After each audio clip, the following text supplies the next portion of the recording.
Hello everyone, welcome back. तो इस lecture में हम कॉन्जुगेट एसिड बेस पेयर वाला कंसेप्ट पढ़ने वाले हैं।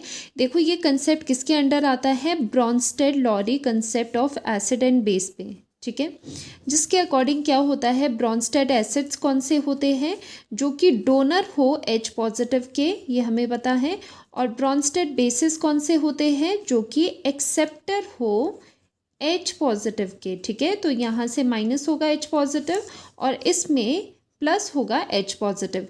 तो ये कंसेप्ट है ब्रॉन्स्टेड-लॉरी एसिड बेस कंसेप्ट। इसी के अंडर आता है कॉन्जुगेट एसिड बेस कंसेप्ट, या फिर हम कह सकते हैं कॉन्जुगेट एसिड बेस पेयर, जिसे हम लिखते हैं शॉर्ट में CABP, conjugate acid base pairs. अब ये पेयर्स कैसे होते हैं ये देखो ज़रा।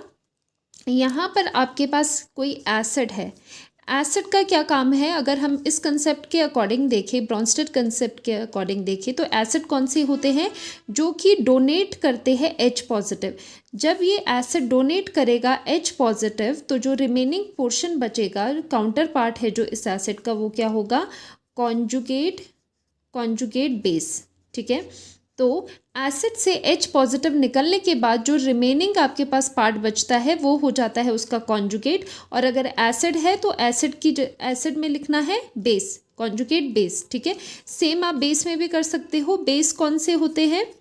बेस वो होते हैं जो H पॉजिटिव को गेन करते हैं, एक्सेप्ट करते हैं। तो H पॉजिटिव एक्सेप्ट करने के बाद जो यहाँ पर बना वो क्या हो गया? कॉन्जुगेट। अब ये बेस है तो कॉन्जुगेट एसिड होगा, ठीक है। जस्ट आपने इतना ध्यान रखना है कि कॉन्जुगेट में आपने उल्टा लगाना है। अगर एसिड का हमें कॉन्जुगेट लिखने को कहा है तो एसिड का कॉन्जुगेट बेस लिखेंगे, और अगर बेस का हमें कॉन्जुगेट वाला पोर्शन लिखना है तो वो बेस का एसिड बन जाएगा, ठीक है। इतनी बात आपको ध्यान रखनी है। और एक बात जो ध्यान रखने वाली है वो क्या है कि मान लेते हैं अगर ये एसिड वीक है, अगर ये एसिड आपके पास, चलो स्ट्रॉन्ग मान लेते हैं, अगर ये एसिड आपके पास स्ट्रॉन्ग है तो इसका जो कॉन्जुगेट पोर्शन है, जो इसका कॉन्जुगेट बेस होगा वो वीक होगा, एंड वाइस वर्सा, ठीक है। तो यहाँ पर आपको समझना है, अगर ये एसिड स्ट्रॉन्ग है तो जो ये कॉन्जुगेट आपके पास मिला है एसिड का, विच इज़ कॉन्जुगेट बेस, वो वीक होगा। और अगर ये वीक एसिड है तो इसका जो कॉन्जुगेट है वो क्या होगा? वो स्ट्रॉन्ग होगा।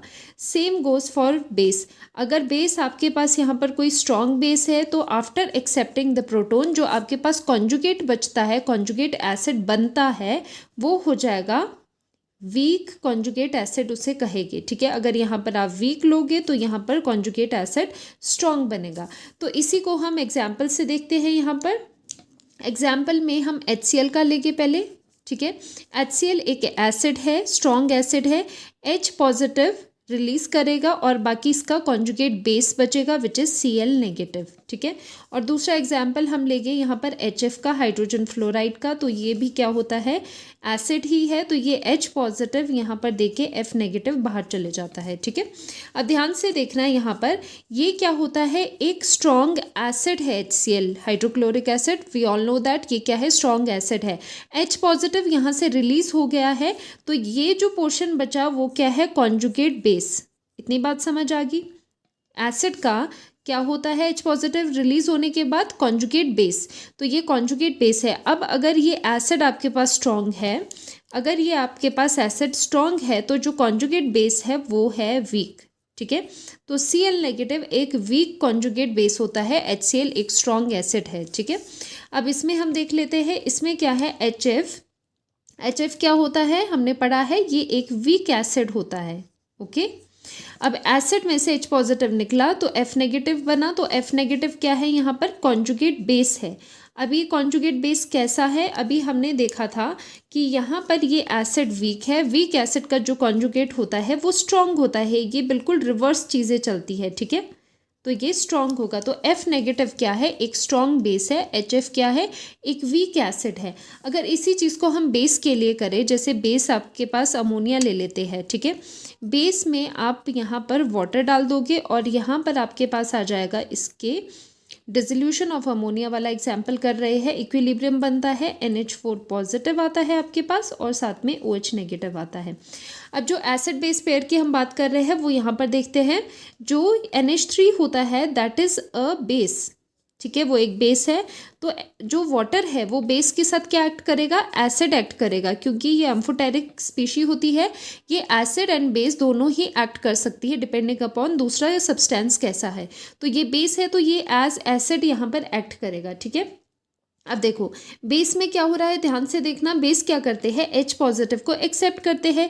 तो यहाँ पर H पॉजिटिव गेन करके इसने बना दिया NH4 पॉजिटिव। तो यहाँ पर क्या हो रहा है, प्लस H पॉजिटिव हो रहा है। ठीक है, और वाटर क्या है, एसिड है। एसिड क्या करते हैं, लूज करते हैं H पॉजिटिव। तो यहाँ पर after losing H positive minus H positive lose करके यहाँ पर OH नेगेटिव आ गया है। ठीक है, तो ये बेस है तो ये बन जाता है इसका कॉन्जुगेट एसिड, और ये एसिड है तो ये वाला पोर्शन बन जाता है कॉन्जुगेट बेस। ठीक है, ये चीज़ें समझ आ गई। अब ये दोनों जो है, ये पेयर है, इस पेयर को हम बोलते हैं कॉन्जुगेट एसिड बेस पेयर। ठीक है, बेस और उसका कॉन्जुगेट एसिड, इन दोनों को मिल करके बोलते हैं कॉन्जुगेट एसिड बेस पेयर। तो हमेशा आप ध्यान रखोगे कि जो कॉन्जुगेट एसिड बेस पेयर होता है वो ओनली डिफर करता है बाय H पॉजिटिव। देखो यहाँ पर NH3 है, एक्स्ट्रा क्या है यहाँ पर NH4 पॉजिटिव में H पॉजिटिव। ठीक है, जो एसिड एंड बेस आपस में डिफर कर रहे ओनली बाय H पॉजिटिव, तो उन्हें कहते हैं कॉन्जुगेट एसिड बेस पेयर्स। वैसे ही यहाँ पर ये एसिड है, इसका कॉन्जुगेट बेस OH नेगेटिव है, तो दोनों डिफर कर रहे हैं H पॉजिटिव से ही। तो ये दोनों जो है, ये इस पेयर को हम कहते हैं कॉन्जुगेट एसिड बेस पेयर। ठीक है, तो दो पेयर्स यहाँ पर मिल गए हैं कॉन्जुगेट एसिड बेस के। ठीक है, तो इस तरह से कॉन्जुगेट एसिड्स हम पता लगाते हैं कौन से है किसी बेस के, और कॉन्जुगेट एसिड कौन से है, कॉन्जुगेट बेस कैसे है, वो इस तरह से आपको पता चलता है। आई होप ये चीज़ आपके लिए हेल्पफुल रही होगी। For more such lectures stay tuned, bye bye.